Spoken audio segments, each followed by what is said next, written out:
What's up, everybody? Welcome back to another edition of Elevate Your Grind, brought to you by the Cannabis Lab. I'm your host, Todd Rosales, and it's excellent to be back here today. I think that's just what I'm going to say every time because I do love doing this show so much. We have a great guest for you today, but before we get into that, of course, if you want to check out all things C-Lab, you can check those out at joinclab.com. Meetings are going to be third Thursday of every month. Probably won't get this episode out before tomorrow's meeting, so you're going to miss tomorrow. So look to the third Thursday in August. They're going to be in Tampa, Orlando, Broward, and Miami, all at American Social. Come join us on the, I want to say, fourth Tuesday of every month for our morning coffee networkers. You can find those at joinclab.com. Of course, if you don't have the time to finish this interview and you want to catch it later, you can always find it on youtube.com/elevateyourgrind, or you can find us on Apple or Spotify or any of the other disparate podcast platforms that people talk about. I don't think anyone uses anything besides Apple or Spotify. So those are the only two I'm going to mention. My guest today has been in the legal cannabis industry for a long time. She is a business consultant in the legal cannabis industry. You probably recognize her from LinkedIn, of all places. Maybe you've seen her on social media. She has no physical distinctive features about her that make her stand out versus anybody else, of course. Please welcome my guest today, Juliana Whitney, founder of Cann Strategy. Juliana, thank you for joining me. Thank you for having me. I appreciate it. Yeah, I'm sorry for saying that while you weren't on camera and to respond, but clearly, there is something about you that makes you stand out. Right. It's my energy and my really good vibes. Yeah, that's exactly what I'm staring at right now. No, you know what the thing is, though? Like, I get it, because there's always been someone in every industry I've worked with, and you know that person that shouldn't. And the weird thing about it is they're typically not an asshole. Like, the person who does the thing a lot to stand out, that gets known by that thing, part of the reason why they're known by that thing is also because they're a good person or a kind person. So, like, I remember back in my tech days, there was this dude, he was a very high level person at a company called Tech Data. And he always wore a bow tie, and he became known as the bow tie guy. But everyone also did business with him too. But it's like, oh, do you know Willie? Oh, Willie with the bow ties? Yeah, of course. So, like, I see this as a pure business advantage as long as you have everything else to back it up. Yeah. Yeah. I have found it to be that thus far, at least. Okay. What, bow ties. I should have gone with bow ties. Probably a little bit, like, easier, but yeah. I can't imagine that's simple to maintain. And I don't mean to make this all about your hair, but I really do see that. Like, the funny thing is, I did want to bring it up to you because I do see that as an advantage, right? Like, in a small community like the cannabis community right now, you are working with a lot of people, and it's very, I don't want to say people are dumb, but when you say, it's like, oh, do you know Juliana? Well, I know like 5 Julianas. Which one is it? Like, and it's all of a sudden the one with the pink hair. Oh, of course I know her, Yeah. So that's where I see it being an advantage to you. Tell me, how did you get your start? Because as I understand it, I did a little bit of research on you. You've always had entrepreneurship in your blood. In fact, when you were young, you looked around the neighborhood and said, these lemonade stands are not doing it. I'm going to start a mini restaurant in my yard. Can you bring us back to that experience? I want to hear about this menu. Okay. So yes, I've always been really entrepreneurial. I don't know why. I just was like, oh, look, cool. You can own businesses. Like, people own all these things that we, interact with every day. And so, yeah, there were, bake sales and like lemonade stands. And so I just wanted to blow everyone out of the water. And I was like, I'm going to open a restaurant. I was like 7 years old. And I had this little play school table and chair. And so I put it out under this big tree in the front yard. And I made a menu that was all basically like bread, cheese, and meat. It was like hot dogs, grilled cheese, maybe some French fries. I don't know. It was all greasy foods. And then took over my mom's kitchen. Oh, there was definitely mac and cheese involved. And I wrote out these menus, also made Kool-Aid, posted the menus like in the post office, because I grew up in a tiny town. So in the post office, in the convenience store. And then I actually got a delivery order called in to the house, and I went and delivered it to the store, and then had a couple people come as customers, like in the front yard, and eat at these tiny little kid chairs. And then it was like a 48-hour venture. And then my mom was like, I'm over it. That's funny. Yeah, it was cool. It was That, cool. but those are the type of experiences I think that are true entrepreneurs, right? Like I think that word today is so overused to just anyone who runs a business, right? Whereas I think there are people that love business, and this industry is filled with ex Wall Street guys that kind of want something of their own. They like smoking weed, or maybe they just saw it as a business opportunity. And like a lot of these guys are just employees. I hate saying it, that have replicated what they've done within big firms and are doing it again. And nothing against them, but to me, the true scrappy entrepreneur is the person that is not totally connected to resources, but can be scrappy, can make things work, you know, and pull it off that way. And obviously with your restaurant, you get that experience, but you're like, oh, wait, this is how business works. I make these things. It costs me X. I sell it for Y. Now I'm sure profitability wasn't on the forefront of your mind in your front yard restaurant, but you know, as you progress. So I look through your history, and one of the things I see about you is multiple attempts at something. And I don't say that in a negative way. Like I know at one point you wanted to do a spa, another point you started a nonprofit. I think for someone, there are a lot of us, and you can tell me if you fit into this category, where going through school and being told what to do doesn't really educate us. It's the doing it on our own and learning it from experience is how we learn. So to see you go down a path, maybe you were successful, maybe you failed, and you're like, you know, this isn't for me. Let me try this. I think that's truly the flagship of a true entrepreneur that is very diversified. They can kind of create businesses the way an artist creates a painting, but it's maybe this isn't my style. I can do this, but it's not my style. And to make it even more further complicated and confuse the fuck out of everybody, are we 5 minutes in? Can I say fuck? Yes. Okay, good. YouTube things is, it's like, you know, all of a sudden you're sketching with pencils and you're good at it, but you don't love sketching with pencils. And then you go to watercolors, and then all of a sudden you realize that you like photography, right? So I see that like an entrepreneur trying to find their medium. And I think that's kind of the journey you went on. Can you kind of share that experience with you, how you ultimately end up in cannabis that way? Absolutely. I fully relate to the artist metaphor, by the way. I'm always like, this is my art. It's not just about business. And yeah, that is shown in kind of the trajectory of the way that I've just played around with different things. So I did think that clearly I thought I wanted a restaurant. That didn't last long. I thought that I wanted to own a spa. So I went and got my aesthetics. I full on went to school to learn how to like work in a spa. I was like, oh, this is not it. I don't like all these health regulations. Did the nonprofit thing, still have That's nonprofit. going to come back to shoot you in the foot regulations. I know. Yeah. Well, yeah. Now I'm like, I like these kind. Yeah. So then I did, went to school, went back to school after my kind of learning my salon stuff, did the nonprofit thing, still love that, still integrate it, but realized, wow, nonprofit work is so hard. And I would rather build wealth and support the people who do that, because as you said, like, it's not for me. Like actually doing that work is so much work. But I was blessed in my life to be really allowed to just explore different ideas I had and see if that's where I could connect my purpose, because I did know my whole life. I've known, okay, I know I want to build something. I know there's something about this business thing I like.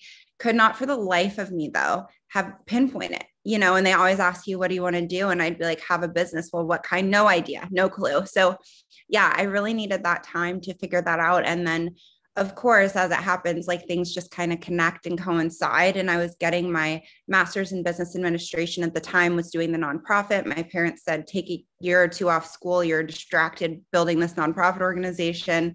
You have to get a job. And so I was like, cool. Did not want to look for a regular job. I've never wanted to be like a regular employee. And then it just happened that family friends were opening the first dispensary ever in Vegas. And they said, you can work here. And I didn't ask many questions. I was like, okay, cool. That works. Whatever. I'll be here for a little while. I didn't have any interest in the cannabis industry. I had no interest in the product. I was so like, ugh, whatever. I got a job, I guess. And then just fell in love with it because it's a whole startup industry, which makes the whole thing fun. Like everything's fun about it because everything's new. It does. It also makes it scary too. And I think that's one of the issues with the industry, right? And I think, and not to, geez, we're already going into the negative side of things, but I like to just kind of talk about the overall scope of the industry. Like, Yeah. it's no secret that investment in the industry is down 97%. And I think the problem is you have good companies that are out there that are doing well, and they've got good balance sheets and everything else. But the problem is a lot of these companies are dependent upon the health of their service providers and other partners too. So it's the health of the ecosystem, I think, is what's scaring people about getting into cannabis. Like, if you look at California, right, I'm sure a lot of the brands that were working with Herbal were good, solid brands. Maybe some of them might have been cash flow positive or, God forbid, profitable. And, Yeah. they had to rely on the health. And in California, you have to do that. You have to rely on a distributor. So you have to rely on the financial health of your distributor to ensure that you're going to see the income from your efforts in that state, which is scary. So I agree with you. I love the fact that it's a startup. I think it makes people in this industry easier to work with. I think more fun to work with. I think we build better relationships with each other. One thing I always try to tell people is the industry is small. Sometimes you have to understand, if someone wrongs you in business, it might have been what they were doing. But, and I don't mean wrongs, like if they fuck you over, they fuck you over. But if someone is ghosting you or something, it might just be with the health of their company. And you've got to try to maintain good relationships if those people were good to you most of the time. So I agree with you. It is fun, but it's also scary. Yeah, there's a lot to navigate. And I think that understanding that it is a startup world is important, and that some people come into it seeing it as though it's already really refined and got, all the corporate structures in place and the kind of rules to the game. And that's just not the case. So I find the people who can pivot quickly, who have adaptability, intelligence, and who, are creative and are gritty, as you said, thrive much better than anyone who comes in, this other type of person you said, from, another industry that had all the rules in place, all the years, set in place, and wants this industry to be that too. And that, I can only imagine, is anxiety ridden. If you're like, I want this thing to work like normal, and it's like, that's not going to happen. You need to be able to like work with it, build it. This whole plane is still flying. Like, we're still building it. Yeah. No, people who are, the unfortunate part is people that are relying on changes in legislation and regulation for their business to succeed. Like, you're doing it wrong. Unfortunately, we all wish we can operate that way. I want to get back to your journey, because I think it's a real inspirational one. And I think it's really cool for a lot of folks out there in and outside of the cannabis space, right? You started as a front desk / bud tender in the industry, and look at where you are now, focusing on two of the largest markets in cannabis, doing strategy and things of that nature, both Florida and New York. And we'll get there. And I'm making some assumptions here just based on my research that I've done. So if I'm wrong, correct me. But to me, you're not a classically trained business person. Yes, you went and got your MBA, but you did it after doing business, after kind of going through the school of hard knocks, right? So for someone like you talk about taking time off from college, you talk about trying this, trying that. Early on in society, we're kind of taught like, oh, well, she doesn't have her shit together. She doesn't know what she's doing. Maybe she's not going to, like, teachers and guidance counselors would say shit about people like that. Right. Where in reality is, I think as you're young, figuring out what works for you and what doesn't. For some people who do what they're told, follow the playbook, and then all of a sudden they're, 37, 40, 45, they've been working in one job their whole life. They're fucking miserable and they don't know what else they're going to do. Like, at that point, you've got a mortgage, you've got kids, you've got preschool, you've got all this shit that you got to pay for, and you don't have the ability to be flexible. So I say that to say, talk to me about young Juliana and what you were like. Were you a creative? Did you have a big imagination? Were you always curious? Tell me about some of the qualities you had when you were younger that you think kind of contributed to who you are today. I was an observer. So I was pretty shy, actually. I was really quiet. I would like hide behind my mom's leg if we were at events, and just always watching people. So I was very much that, like, let me see what's going on and understand all the pieces, and then I will engage with the situation. at the same time, I was also just wild. I was wild. Like I wouldn't let my parents brush my hair. It got crazy. They had to like struggle me down. I would wear like different shoes and I had like the craziest colored clothes. And I think my mom did not care about fashion. So I never got to be like, oh, I'm going to fit in. Like fitting in was not about to happen for me.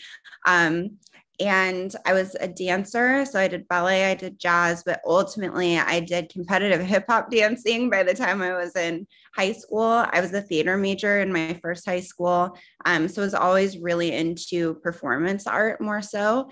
I'm not great at drawing at all. And really focused on things I like doing. So I was always like, if I'm not into it, I don't want to do it because it's like, oh, you have to. And I know that now, like on the grand scheme of my life vision, but even when I was young, I knew it then. Like, do I have to do this? I'm going to need a real good reason why, because I don't like it. And so I've always been like steadfast to that point. So it was very much that. My mom basically, I told her, I was like, thank you so much for raising me. I was so just crazy, you know? And she's like, oh, no. She's like, you didn't give us a choice as to whether we just let you be. Like, you forced us to just let you be. And I was like, okay, cool. Got it. That makes more sense. But isn't a business, isn't a pitch meeting or a presentation just performance art anyway? Yeah, 100%. I mean, I experienced that all the time. Actually, as I was, just like you said, people will tell you, you're not doing the right thing. Like as you're growing up, I was told like I wasn't the person that could do what I wanted to do. And I was very focused on, okay, well, who is that person? And then when I'm told that person is this sharky Wall Street business dude, well, then I'm like, I'm not that person. And there's no way I'm going to be that person. So how do I become my version of what can do what I want to? I'm like, I know I can do what I want to do, but I also know I can't be that. So what is the version of me that gets to do what I want to do? So there was a lot of figuring that kind of thing out.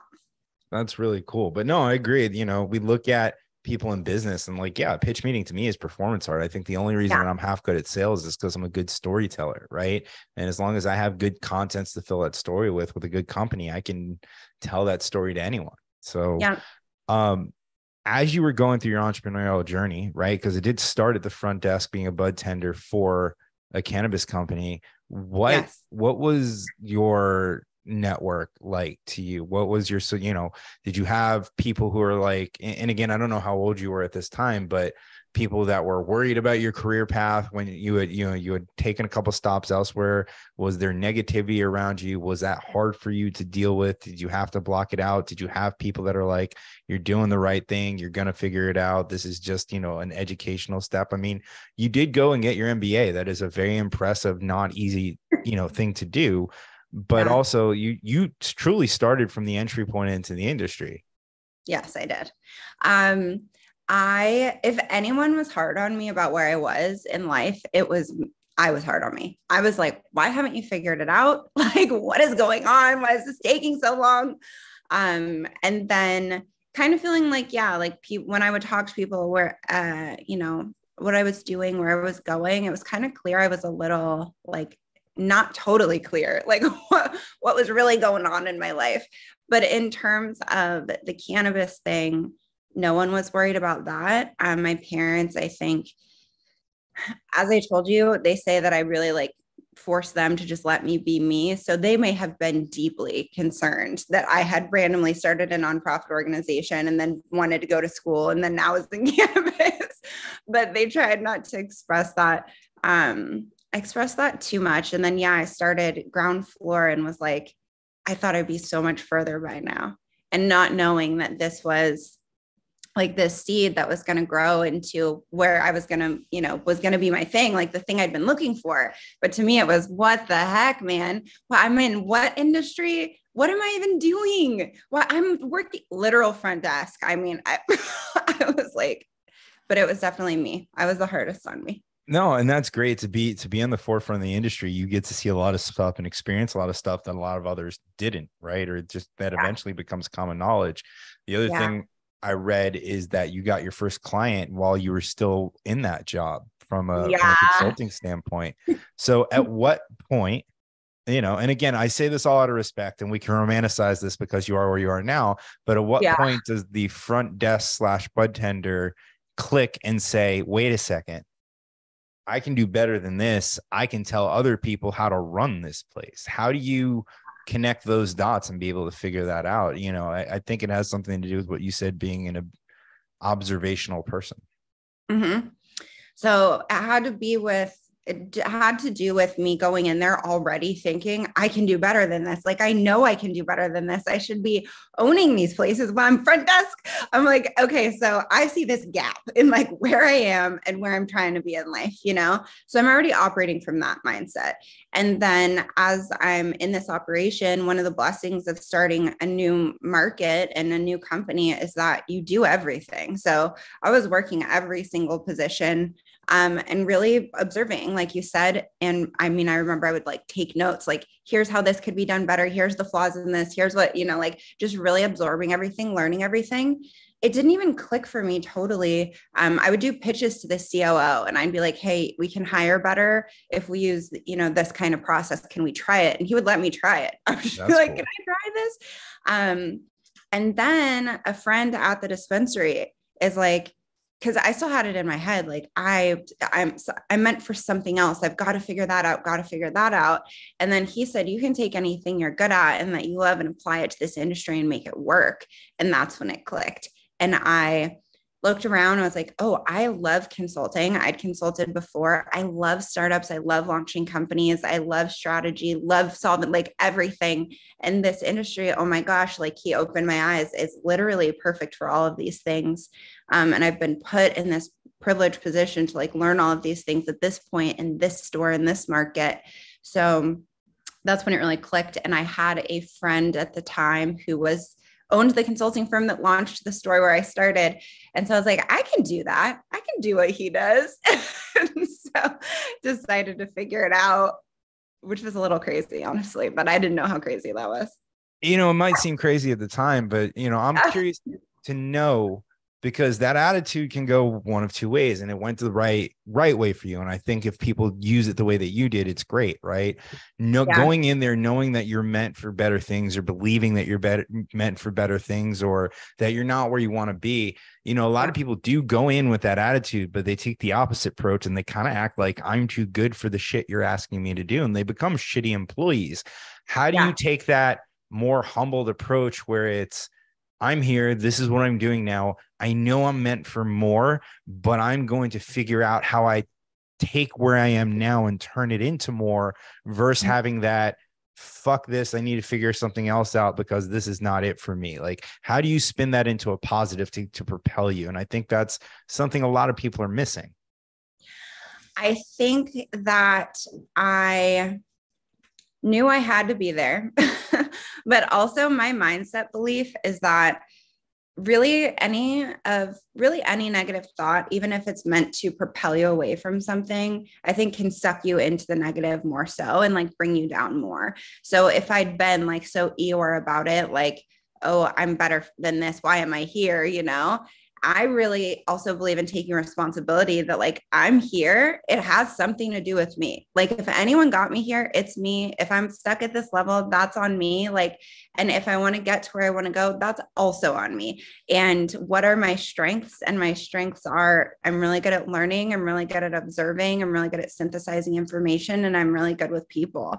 And so I just leaned into those. And honestly, maybe not the best employee. Like we had cleaning bathrooms on that checklist. You better believe I never did that. I never always push that off on someone else. I was like, you are not paying me enough. And I actually tell clients that now too, though. I'm like, don't you dare put that on their checklist. You are not paying them enough. Get a cleaning lady. So I pay it back. That's follow through on my beliefs. That's great. I'm not sure if you've read the concept of this show is a different person comes on and gives me therapy every week. So I appreciate that. No, it's like I said, I think there part of the reason why I started this podcast is to tell stories like yours to the general public, right? Because there is stigma around this industry, the stigma around this plant, but just people in general, right? We grow up with these attitudes of people and how they are when they're young and they don't know what they're talking about. But then all of a sudden we read the books of these people when they're 40, 50, 60, and we romanticize the journey, the struggle, the failure, and the second chances. It's like, well, you shit on them when they were going through that journey, but now you celebrate them because the story ended up the end. Like, maybe if we just had more empathy for people, there would be more success stories. I love that. I love that. I definitely, I agree with that 100%. I think going through my journey and now being able to tell it, you're right. It sounds like, oh, and then I fell into the cannabis industry. I didn't even know I wanted to be there. And then I realized, wow, this is great. And then I left the company and found a client. Like, sounds cool. It was like so emotionally draining and terrifying and like just turbulent, and in no way something I would even suggest anyone else take on. Like, anytime I'm asked, I'm like, don't do it how I did it. It worked out, but I wouldn't suggest it. So finding kind of that more empathy, and anytime I find someone younger who's like kind of hard on themselves about, where they are, what they're doing, whatever, I always try to highlight kind of that, like, well, you're going through it and you're doing it and you're willing to face that. You're not just saying, oh, I'll follow whatever the rules are and what people are telling me to do because that seems easier, So having that empathy, I totally agree. I always try to show people, and by no means do I have any great accomplishments, but the poem or whatever it is, the man in the arena, because, and I don't know if you're familiar, but that, that's the truth. Like, everybody who tends to talk shit is someone who's not taking that risk themselves. Anybody who's been through it, like, you might make a couple jokes because we all love being funny, but you empathize with that person more. It's funny. I just recently had a conversation with my dad about this show and it not being monetized. And he's like, you've been doing it for 3 years. I'm like, well, Rogan didn't get his deal till like 7-8 years in. So as I see it, I'm about 4 or 5 years away from my $400 million contract. You're like, I'm doing great. I'm like, I'm almost there. So, but we flash forward to today. You've got 2 businesses that you've founded and started, Cann Strategy and Leaf Sheets. And, you have recently moved to the West Coast of Florida to join our burgeoning industry down here, and you're focused on New York. So at what point in time do you look at what you're doing and leave, although, an entry-level job in the industry, paychecks come with security, benefits come with security.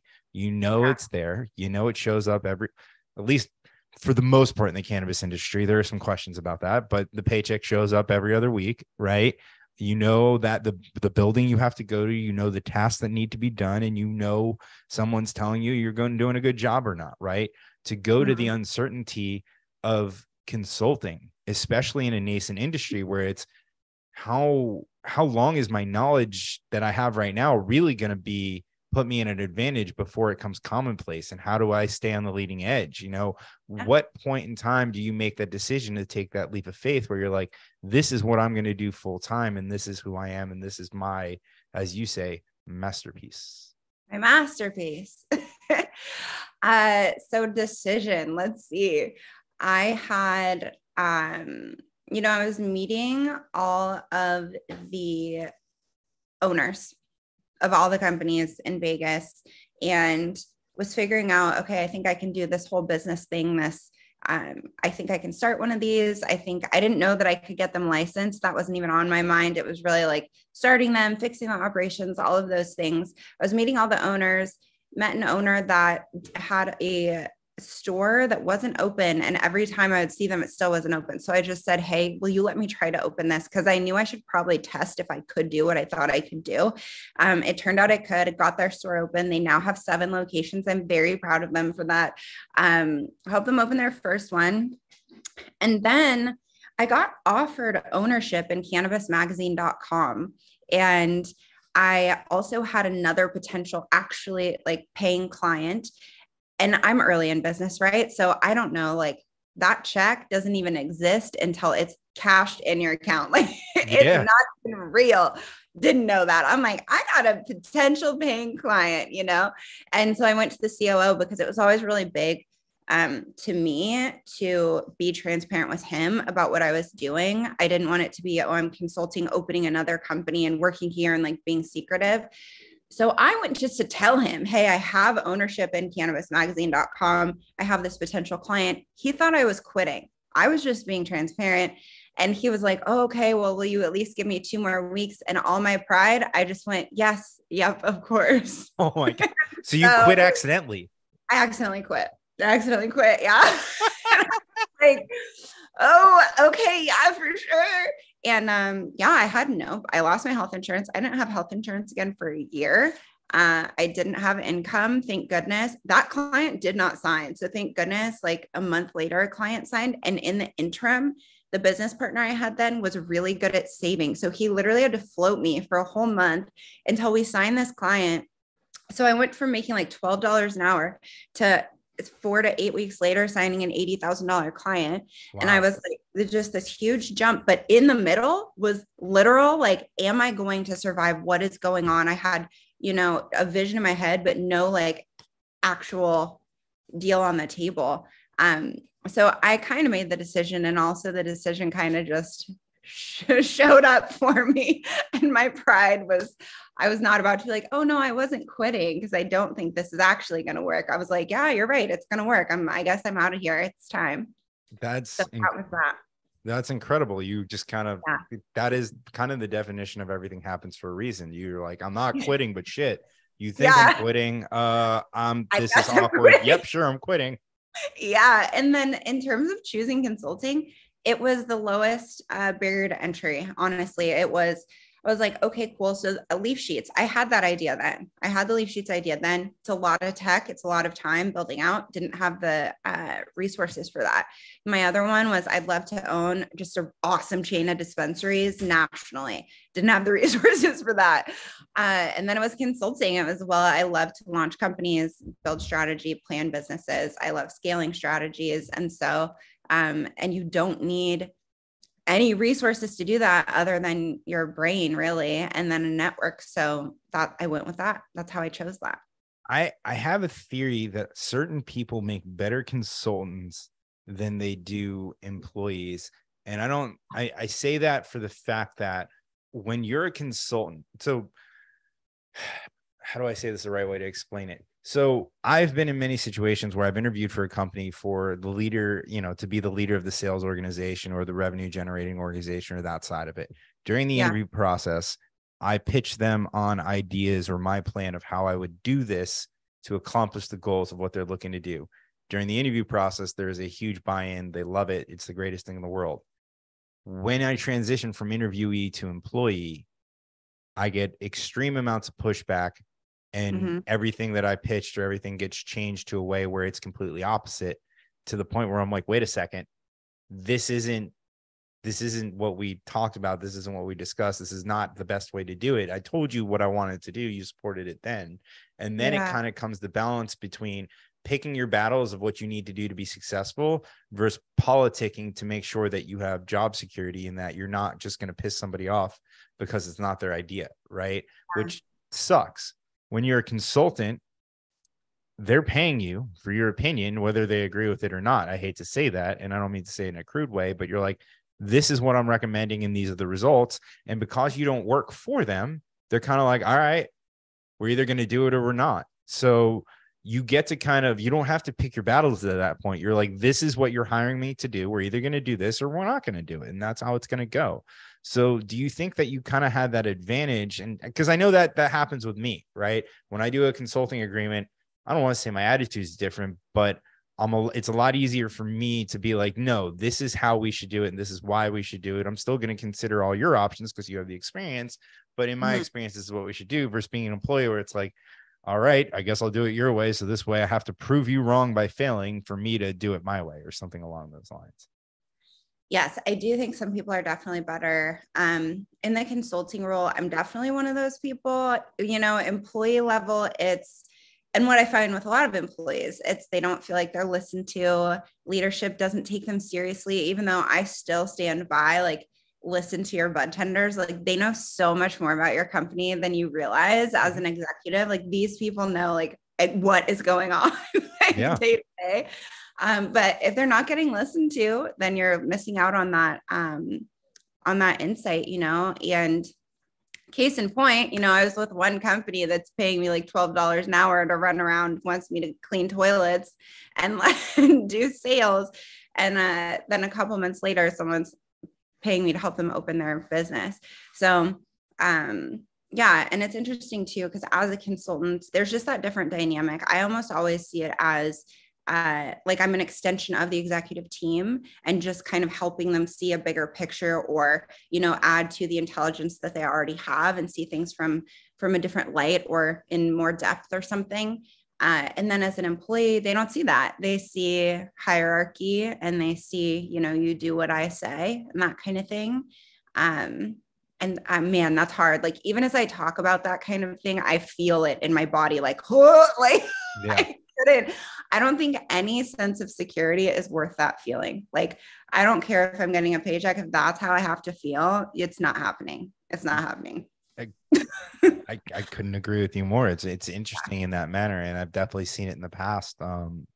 You know, it's weird. I've seen it where I've been a consultant and they listen to your opinion and they bring you on full time and they don't listen to your opinion anymore. It's like, wait a second, you know.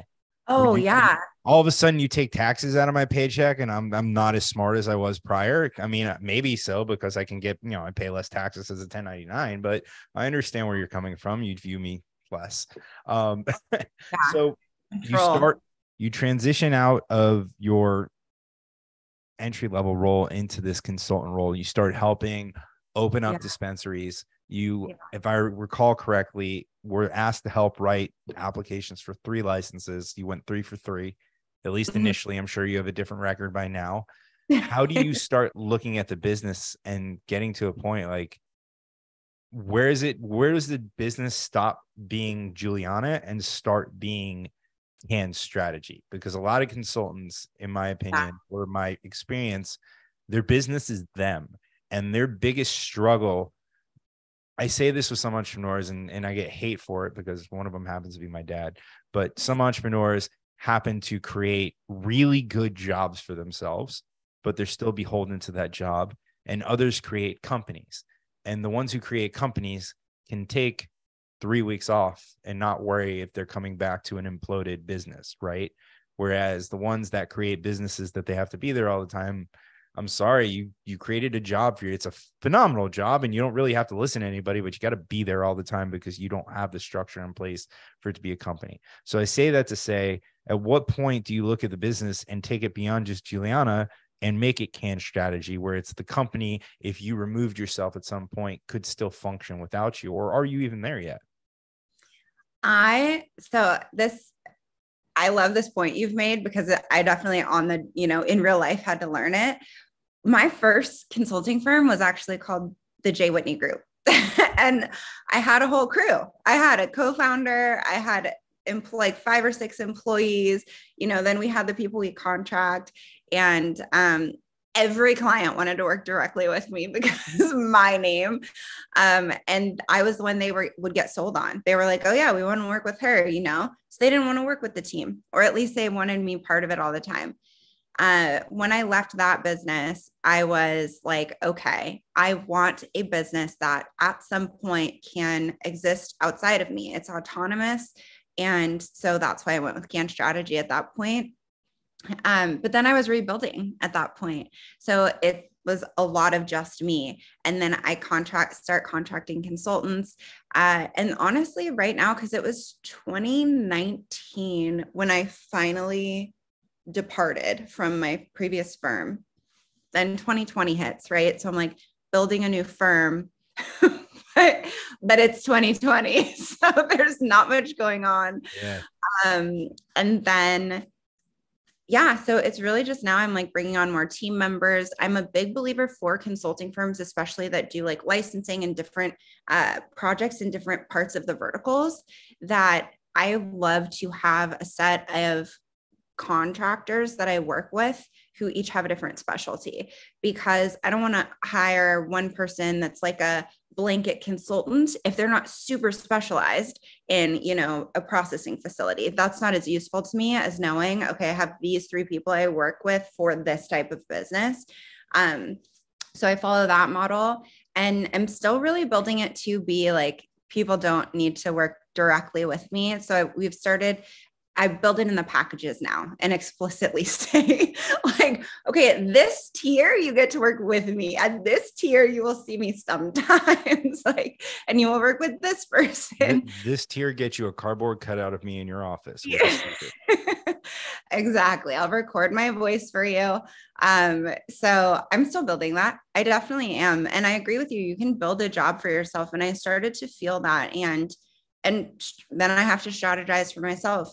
I started out initially with the J. Whitney group because my intent was always to have a company. Like, I've always wanted a firm. I've never just wanted to be me tooting along, project to project. And then I always have it in my head though. 1, how do I turn this consulting firm into a firm that doesn't need me all the time?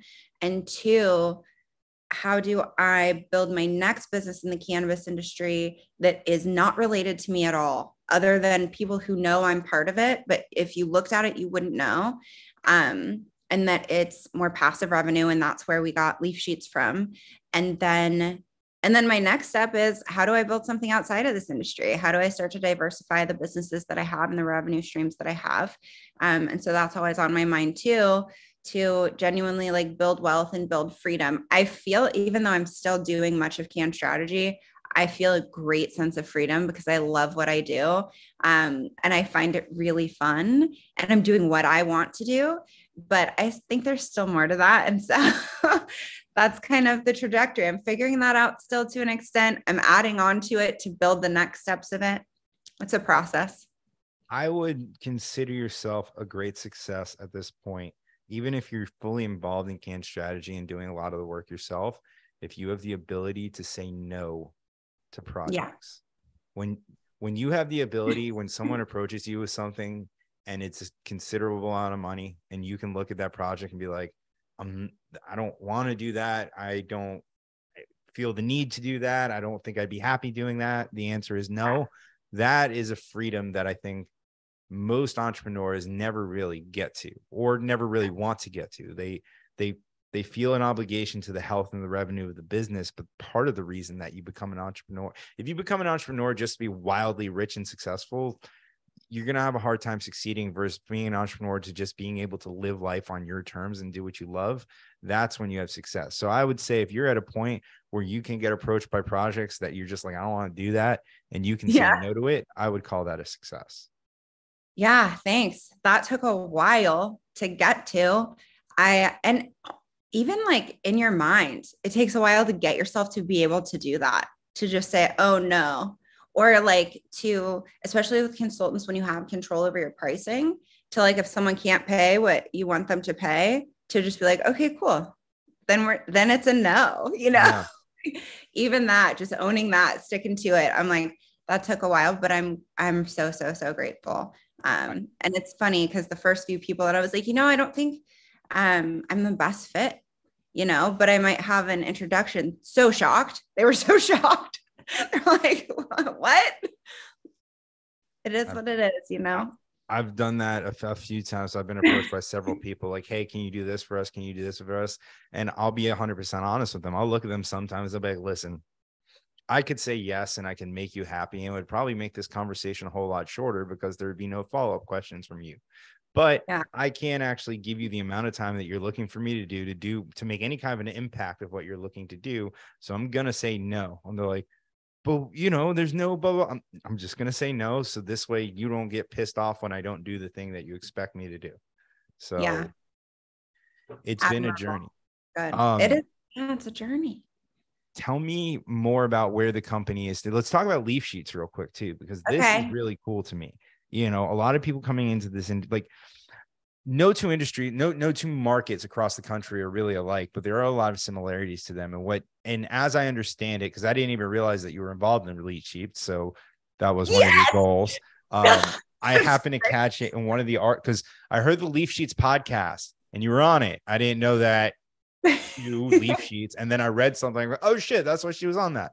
So let's talk about it. To me, it's almost like a legal Zoom for the cannabis industry, where it's like, hey, here are a group of standardized documents if you need them. And correct me with this, but they're 98% done. You just got to dot the I's, cross the T's to your particular market. This is really freaking cool. Now, obviously, in some markets like this stupid one that we live in, and I can take that opinion because I've been here long enough to talk shit about it. You know, most of the people coming in here have ridiculously expensive lawyers with marble offices in Manhattan overlooking Central Park on retainer because of how much it costs to get a license here. But in normal states where they let real entrepreneurs come in and play, you know, I see that being one of the absolute best resources that they can have.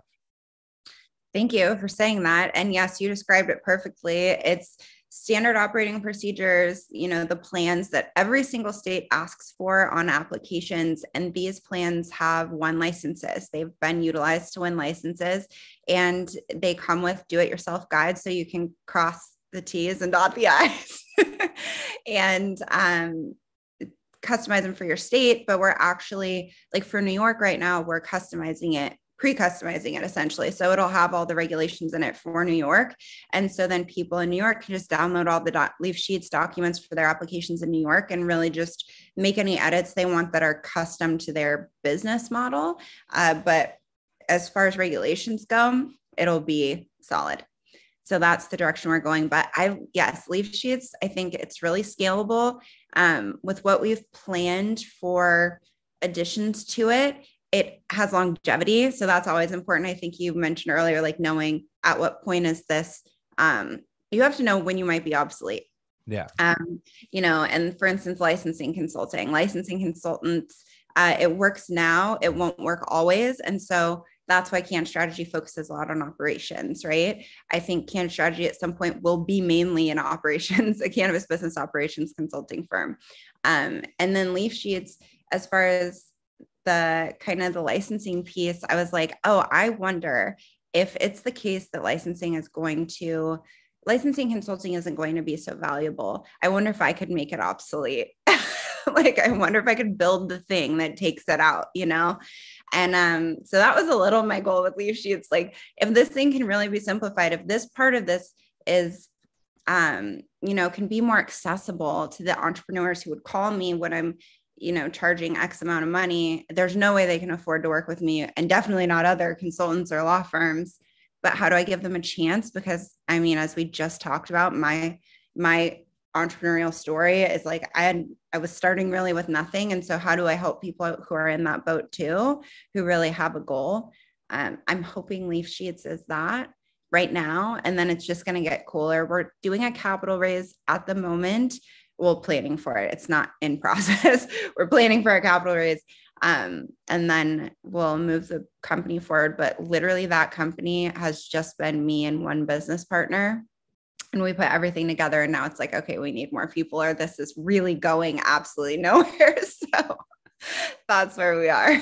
Yeah, that's the problem when you start looking at more than one business or more than one activity. It's like, you know that if you worked on it in a vacuum, you're like, I could take this where it needs to go, but you don't work in a vacuum anymore. You've got another functioning business. So I think that's very big of you and mature of you to kind of take a step back. I think a lot of people don't do this. I think a lot of entrepreneurs, they're used to grinding it out, scrapping it out, staying up for 3 days in a row and figuring it out on their own. I mean, I started this podcast that way. It's been until recently that I finally have a couple friends that will help me on on-site production, video editing, social media, that kind of stuff.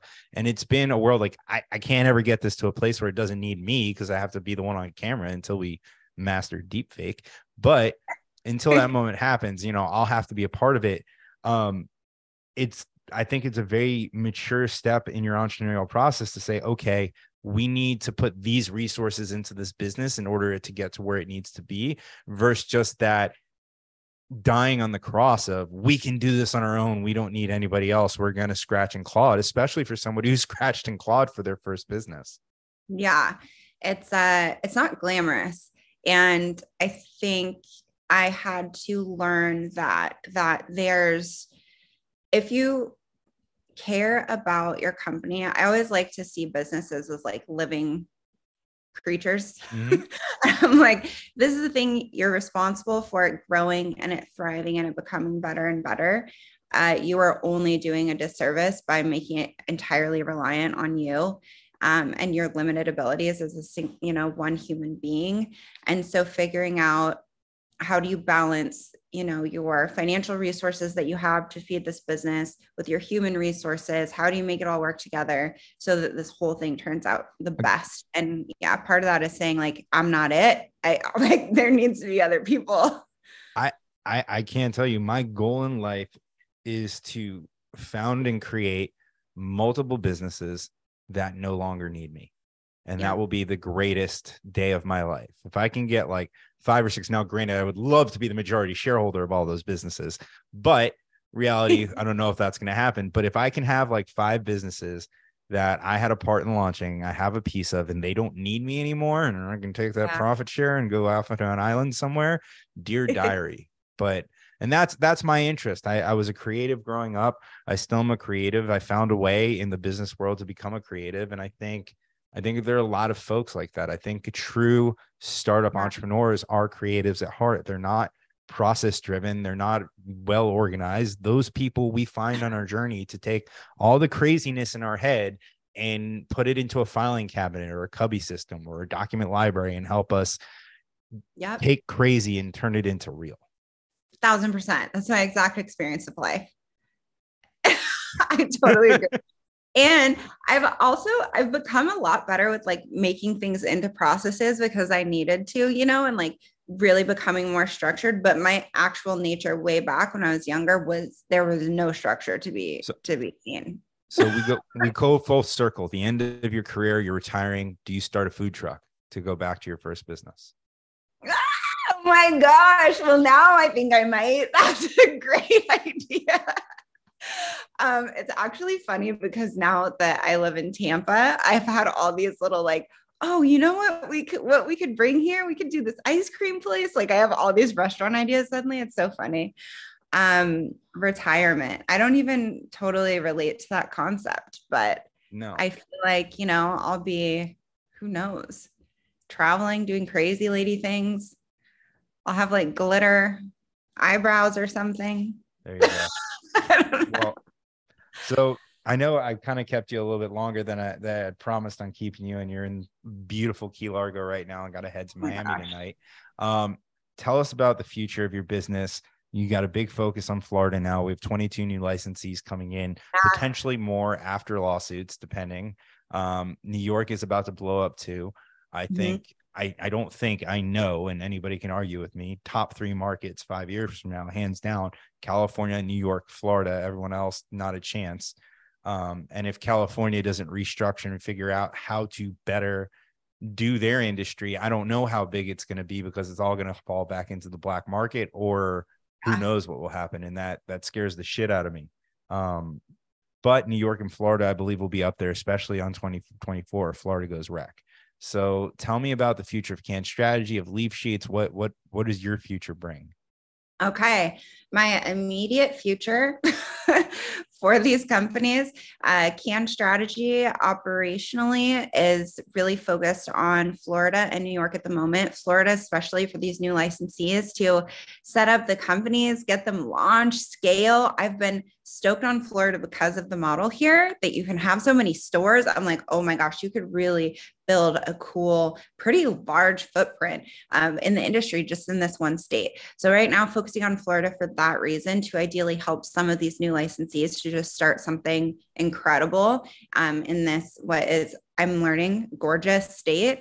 And then New York, focusing currently Cann Strategy, we're doing licensing with a lot of companies, and then we'll work with them on launching their operations and building their greatness in New York. And Leaf Sheets, hardcore, 100%, totally focused on New York. I think we're going to slay in New York, like so hard.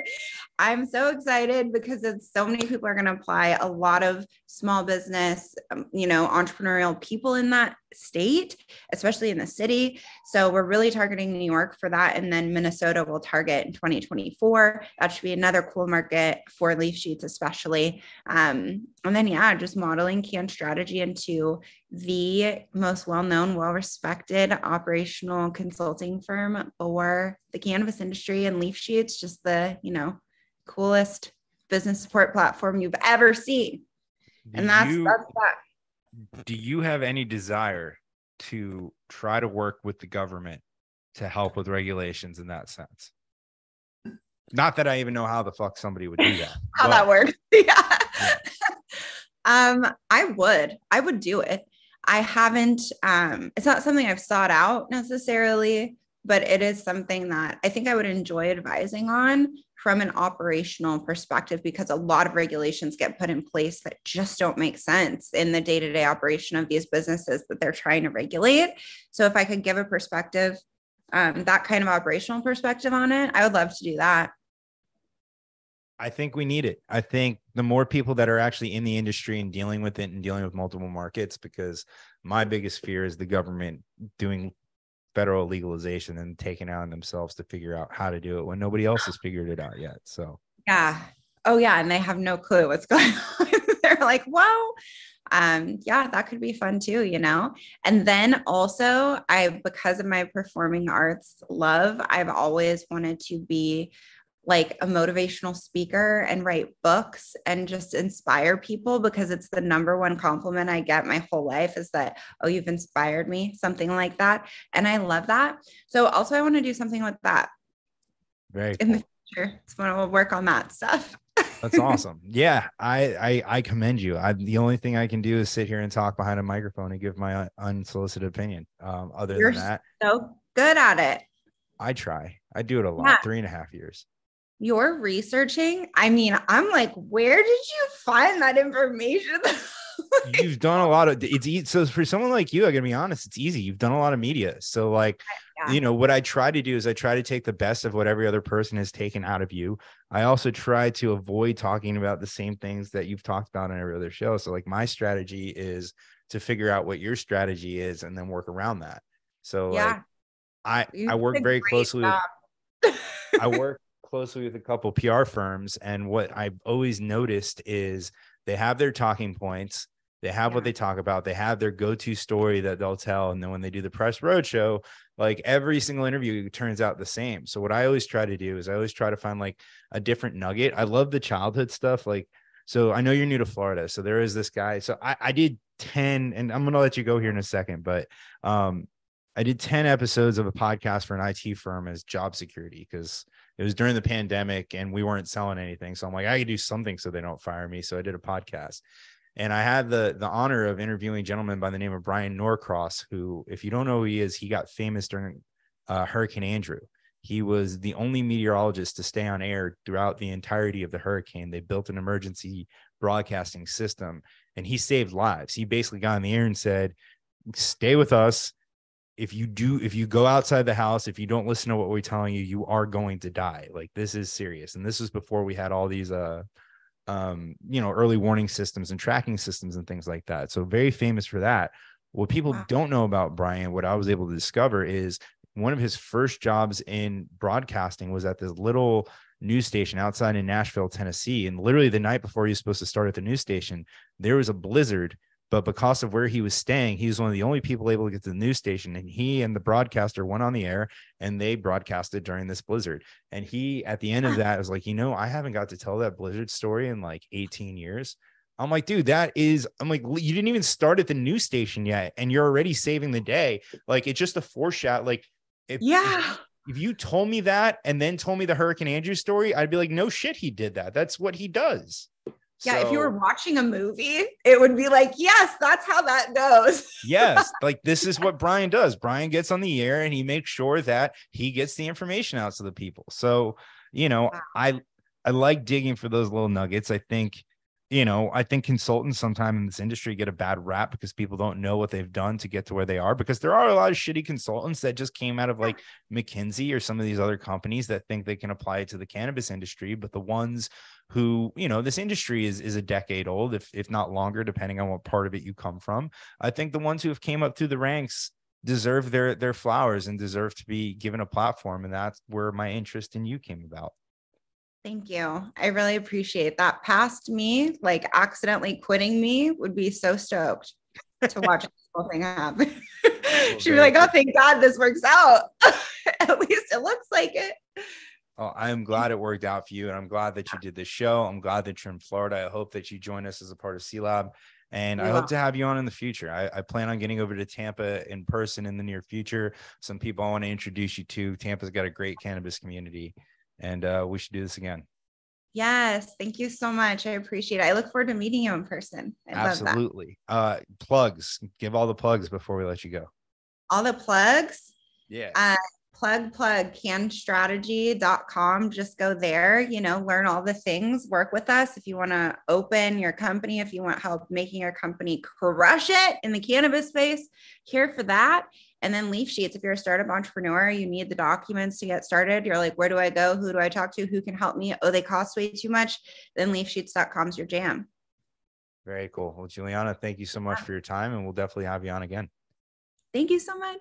Absolutely. And thank you to everybody at home and for watching. Of course, if you missed any part of this episode, you can always catch it on youtube.com/elevateyourgrind, or search for Elevate Your Grind on Apple, Spotify, Stitcher, iHeartRadio, or any of those other bullshit podcast platforms. For everything C-Lab, remember, third Thursday of every month at American Social, www.joinclab.com, or Google Cannabis Lab Eventbrite for any of the ancillary events that we might be doing, folks. It's been another episode of Elevate Your Grind. We'll see you next time.